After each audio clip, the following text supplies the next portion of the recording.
السلام علیکم ناظرین، جیسا کہ کتاب کے پہلے حصے میں آپ کو بتایا گیا کہ حضرت امیر معاویہ رضی اللہ تعالی عنہ کو کوفہ کے لوگوں نے مشورہ دیا کہ آپ اپنے بیٹے یزید کو اپنا خلیفہ مقرر کر لیں، تو انہوں نے عمل کرتے ہوئے سب سے بیعت لینی شروع کر دی۔ لیکن حضرت حسین رضی اللہ تعالی عنہ اور حضرت عبداللہ بن زبیر اور حضرت عبد الرحمن بن ابی بکر رضی اللہ تعالی عنہ کی رائے ان سے مختلف تھی، کیونکہ یہ طریقہ نہ ہی رسول اللہ صلی اللہ علیہ وسلم کا تھا اور نہ ہی خلفائے راشدین میں سے کسی کا تھا کہ اپنی اولاد کو خلیفہ کے لیے پیش کر دیں۔ امیر معاویہ رضی اللہ تعالیٰ عنہ کی زندگی میں تو یہ معاملہ یہیں تک رہا کہ شام اور عراق کے لوگوں نے یزید کی بیعت کو قبول کر لیا، تو ان کے دیکھا دیکھی جنہوں نے بیعت نہیں کیا تھا انہوں نے بھی مجبوری میں آ کر بیعت کرنا شروع کر دی کہ کہیں انتشار نہ پھیل جائے۔ لیکن اہل مدینہ اور خصوصاً حضرت حسین اور حضرت عبداللہ بن عمر اور حضرت عبداللہ بن زبیر رضی اللہ تعالی عنہ بیعت یزید سے انکار پر ثابت قدم رہے اور کسی کا خوف کیے بغیر اس بات کا اعلان کرتے رہے کہ یزید اس قابل نہیں کہ اس کو خلیفہ بنایا جائے۔ اسی دوران حضرت امیر معاویہ رضی اللہ تعالی عنہ کی وفات ہو گئی اور یزید بن معاویہ نے ان کی جگہ لے لی۔ وفات سے پہلے حضرت امیر معاویہ رضی اللہ تعالیٰ عنہ نے یزید کو کچھ وصیتیں فرمائیں۔ ان میں ایک یہ بھی تھی کہ میرا اندازہ یہ ہے کہ اہل عراق حسین رضی اللہ تعالیٰ عنہ کو تمہارے مقابلے پر آمادہ کریں گے۔ اگر ایسا ہوا اور مقابلے میں تم کامیاب ہو جاؤ تو ان سے درگزر کرنا اور ان کی قرابت رسول صلی اللہ علیہ وسلم کا پورا احترام کرنا، ان کا سب مسلمانوں پر بڑا حق ہے۔ یزید نے تخت خلافت پر آتے ہی والی مدینہ ولید بن عتبہ بن ابی سفیان کو خط لکھا کہ حضرت حسین رضی اللہ تعالی عنہ عبداللہ بن عمر عبداللہ بن زبیر کو بیعت خلافت پر مجبور کریں اور ان کو اس معاملے میں بالکل مہلت نہ دے۔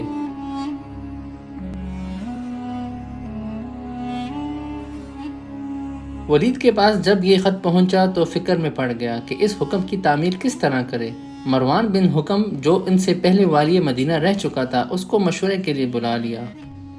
مروان نے مشورہ دیا کہ ابھی تک حضرت امیر معاویہ رضی اللہ تعالیٰ عنہ کی وفات کی خبر مدینہ میں شائع نہیں ہوئی،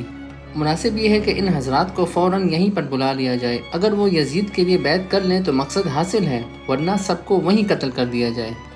ولید نے اسی وقت عبداللہ بن عمر بن عثمان کو حضرت حسین رضی اللہ تعالیٰ عنہ اور عبداللہ بن زبیر رضی اللہ تعالیٰ عنہ کے پاس بلانے کے لیے بھیجا۔ ان دونوں حضرات کے پاس جب یہ پیغام پہنچا تو انہوں نے آپس میں مشورہ کیا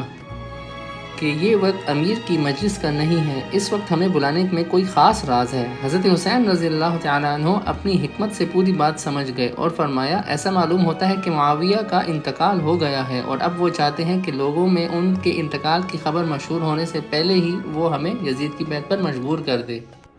عبداللہ بن زبیر رضی اللہ تعالیٰ عنہ نے بھی ان کی رائے سے اتفاق کیا اور کہا کہ اب کیا رائے ہے آپ کی؟ حضرت حسین رضی اللہ تعالیٰ عنہ نے فرمایا کہ میں جا کر اپنے نوجوانوں کو جمع کر لیتا ہوں اور پھر ان کو ساتھ لے کر ولید کے پاس پہنچتا ہوں۔ میں اندر جاؤں گا اور نوجوانوں کو دروازے پر چھوڑ جاؤں گا، اگر کوئی ضرورت پڑے تو میں ان کی امداد حاصل کر سکوں۔ جب حضرت حسین رضی اللہ تعالیٰ عنہ ولید کے پاس پہنچے تو وہاں مروان بھی موجود تھا۔ حضرت حسین رضی اللہ تعالیٰ عنہ نے سلام کے بعد اول تو ولید اور مروان کو نصیحت کی کہ تم دونوں میں پہلے تو بہت کشیدگی تھی، اب دونوں کو ایک ساتھ دیکھ کر مجھے خوشی ہوئی اور دعا ہے کہ اللہ پاک آپ دونوں کے تعلقات میں خوشگواری رکھے۔ اس کے بعد ولید نے یزید کا خط حضرت حسین رضی اللہ تعالیٰ عنہ کے سامنے رکھ دیا جس میں حضرت معاویہ کی وفات کی خبر اور اپنی بیعت کا تقاضا تھا۔ حضرت حسین رضی اللہ تعالیٰ عنہ نے حضرت معاویہ کی وفات پر اظہار غم اور افسوس کیا اور بیعت کے متعلق یہ فرمایا کہ میرے جیسے آدمی کے لیے یہ مناسب نہیں کہ خلوت میں پوشیدہ طور پر بیعت کر لوں، مناسب یہ ہے کہ آپ سب کو جمع کریں اور جو بھی معاملہ ہوا سب کے سامنے ہوگا۔ ولید ایک عافیت پسند انسان تھا، اس بات کو قبول کر کے حضرت حسین رضی اللہ تعالیٰ عنہ کو واپسی کی اجازت دے دی، مگر مروان نے ان کے سامنے ہی کہہ دیا کہ اگر حسین رضی اللہ تعالیٰ عنہ اس وقت تمہارے ہاتھ سے نکل گئے تو پھر تم کو ان پر کبھی قدرت نہ ہوگی۔ میرا خیال یہ ہے کہ آپ ان کو یہیں پر روک لیں اور بیعت کے لیے مجبور کریں، اگر نہ مانے تو قتل کر دیں۔ حضرت حسین رضی اللہ تعالیٰ عنہ نے مروان کو سخت جواب دیا کہ تو کون ہوتا ہے کہ جو ہمیں قتل کرائے، اور یہ فرما کر وہاں سے نکل آئے۔ مروان نے ولید کو ملامت کیا کہ تو نے موقع ضائع کر دیا۔ ولید نے کہا کہ خدا کی قسم مجھے ساری دنیا کی سلطنت اور دولت بھی اگر اس کے بدلے میں ملے کہ میں حضرت حسین رضی اللہ تعالیٰ عنہ کو قتل کروں تو میں اس کے لیے ہرگز تیار نہیں۔ قیامت کے روز حسین رضی اللہ تعالیٰ عنہ کے خون کا مطالبہ جس کی گردن پر ہو وہ نجات نہیں پا سکتا۔ اس کے بعد حضرت عبداللہ بن زبیر اپنے بھائی حضرت جعفر رضی اللہ تعالیٰ عنہ کو ساتھ لے کر راتوں رات مدینہ سے نکل آئے۔ حضرت حسین رضی اللہ تعالیٰ عنہ نے بھی یہی صورت اختیار کر لی اور اپنی اولاد اور اپنے متعلقین کو لے کر مدینہ سے نکل آئے اور دونوں مکہ مکرمہ پہنچ کر پناہ گزین ہو گئے۔ یزید کو جب اس واقعے کی اطلاع ملی تو اس نے ولید بن عتبہ کو سستی کرنے پر معزول کر دیا اور اس کی جگہ عمرو بن سعید اشتاق کو امیر مدینہ بنا دیا اور ان کی پولیس کا افسر حضرت عبداللہ بن زبیر کے بھائی عمرو کو بنا دیا، کیونکہ اس کو معلوم تھا کہ ان دونوں بھائیوں میں شدید اختلاف ہے۔ عمرو بن زبیر عبداللہ بن زبیر کی گرفتاری میں کوئی کوتاہی نہیں کرے گا۔ عمرو بن زبیر نے پہلے تو مدینہ میں جو لوگ حضرت عبداللہ بن زبیر کے حامی تھے ان سب کو بلا کر سخت تشدد کیا اور مار پیٹ کے ذریعے ان پر رعب جمانا چاہا۔ اس کے بعد عمرو بن سعید کے مشورے سے 2000 جوانوں کا لشکر لے کر حضرت حسین رضی اللہ تعالیٰ عنہ اور عبداللہ بن زبیر رضی اللہ تعالیٰ عنہ کی گرفتاری کے لیے مکہ مکرمہ روانہ ہوا۔ ابو شریح خزاعی نے عمرو بن سعید کو اس حرکت سے روکا کہ مکہ مکرمہ میں قتل و قتال جائز نہیں،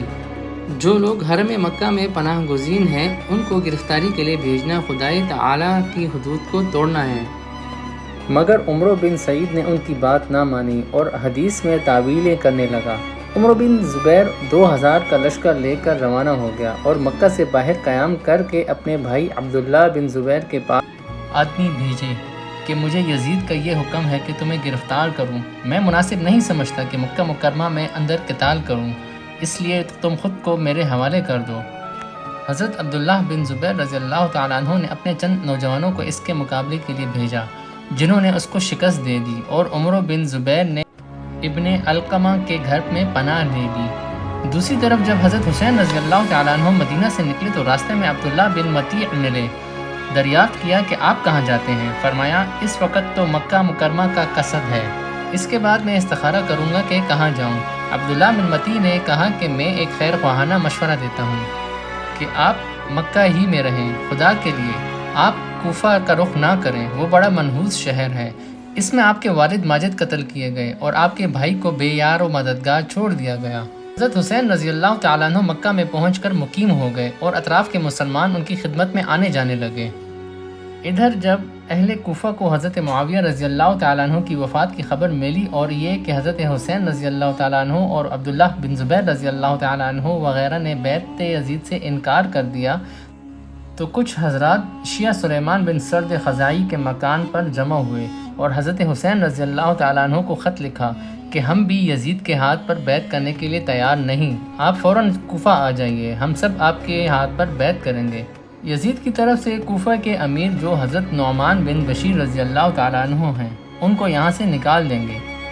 اس کے 2 روز بعد اسی مضمون کا ایک اور خط لکھا اور دوسرے خطوط حضرت حسین رضی اللہ تعالیٰ عنہ کے پاس بھیجے جس میں یزید کی شکایت اور اس کے خلاف اپنی نصرت و تعاون اور حضرت حسین رضی اللہ تعالیٰ عنہ کے ہاتھ پر بیعت کرنے کا یقین دلایا گیا، اور چند وفود بھی حضرت حسین رضی اللہ تعالیٰ عنہ کے پاس پہنچے۔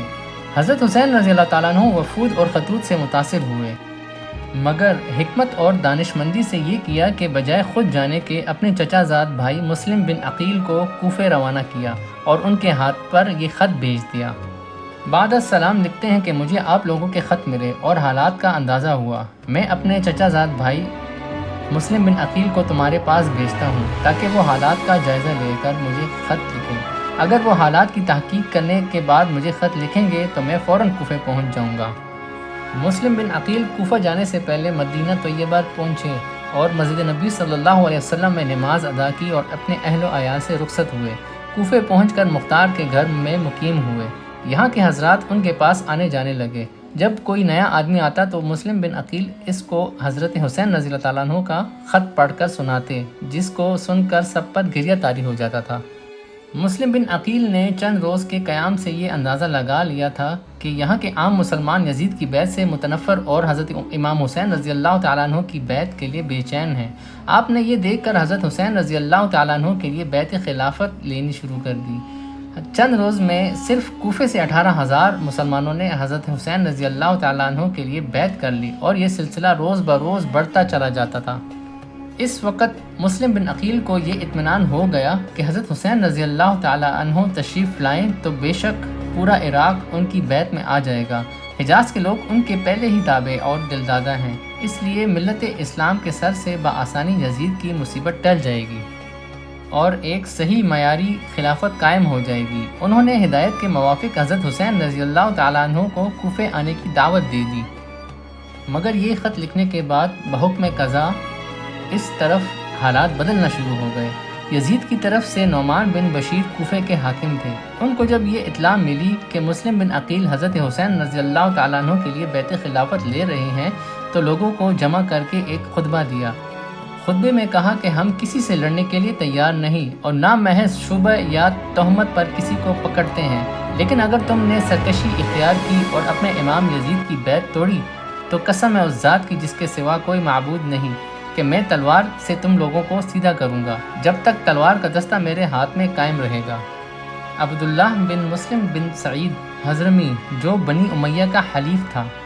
یہ خطبہ سن کر کھڑا ہوا اور بولا کہ جو حالات آپ کے سامنے ہیں ان کی اصلاح بغیر تشدد کے نہیں ہو سکتی، اور جو رائے آپ نے اختیار کی ہے یہ کمزور اور بزدلوں کی رائے ہے۔ نعمان بن بشیر نے جواب دیا کہ میں اللہ تعالیٰ کی اطاعت میں کمزور بزدل سمجھا جاؤں، یہ میرے نزدیک اس سے بہتر ہے کہ اس کی معصیت میں دلیر اور بہادر کہلاؤں۔ یہ دیکھ کر خود عبداللہ بن مسلم نے براہ راست ایک خط یزید کو بھیج دیا جس میں مسلم بن عقیل کے آنے اور حضرت حسین رضی اللہ تعالیٰ عنہ کے لیے بیعت لینے کا واقعہ ذکر کر کے لکھ دیا۔ خط میں لکھا کہ اگر تمہیں کوفے کی کچھ ضرورت ہے اور اس کو اپنے قبضے میں رکھنا چاہتے ہو تو یہاں کے لیے کسی قوی آدمی کو فوراً بھیجو جو آپ کے احکام کو قوت کے ساتھ نافذ کر سکے۔ موجودہ حاکم نعمان بن بشیر یا تو کمزور ہیں یا قصداً کمزوری کا معاملہ کر رہے ہیں۔ اسی کے ساتھ دوسرے لوگوں نے بھی اس مضمون کے خط یزید کو لکھنے شروع کر دیے، جن میں عمارہ بن ولید اور عمرو بن سعد بن ابی وقاص وغیرہ شامل تھے۔ یزید کے پاس یہ خطوط پہنچے تو اپنے والد حضرت معاویہ رضی اللہ تعالیٰ عنہ کے مشیر خاص سرجون کو بلا کر مشورہ کیا کہ کوفے کی حکومت کس کو سپرد کرے۔ اس کی رائے یہ ہوئی کہ عبید اللہ بن زیاد کو کوفے کا عامل بنایا جائے، لیکن یزید کے تعلقات اس کے ساتھ اچھے نہ تھے، اسی لیے سرجون نے کہا کہ میں آپ سے ایک بات پوچھتا ہوں کہ اگر آج حضرت معاویہ رضی اللہ تعالیٰ عنہ زندہ ہو جائیں اور وہ آپ کو کوئی مشورہ دیں تو کیا آپ قبول کریں گے؟ یزید نے کہا کہ بے شک۔ اس وقت سرجون نے حضرت امیر معاویہ رضی اللہ تعالیٰ عنہ کا ایک فرمان نکالا جس میں کوفے کی امارت پر عبید اللہ بن زیاد کو مقرر کیا گیا تھا۔ یزید نے اس کے مشورے کو قبول کر کے عبید اللہ بن زیاد کو کوفے اور بصرہ دونوں کا حاکم بنا دیا اور اس کو خط لکھا کہ فوراً کوفے پہنچ کر مسلم بن عقیل کو گرفتار کرے اور قتل کر دے یا کوفے سے نکال دے۔ ابن زیاد کو یہ خط ملا تو فوراً کوفے جانے کا عزم کر لیا۔ ناظرین کرام، امید کرتے ہیں کہ آپ لوگ مفتی شفیع رحمہ اللہ کی کتاب شہید کربلا جو حضرت حسین رضی اللہ تعالیٰ عنہ سے منسوب ہے محبت سے اور دل سے سن رہے ہوں گے اور کتاب کے آخر تک ہمارے ساتھ رہیں گے۔ اسی کے ساتھ دوسرے حصے کا اختتام کرتے ہیں۔ حضرت حسین رضی اللہ تعالیٰ عنہ کے واقعے کو آخر تک سننے کے لیے محبت سے کتاب کے اینڈ تک ہمارے ساتھ رہے گا۔ السلام علیکم۔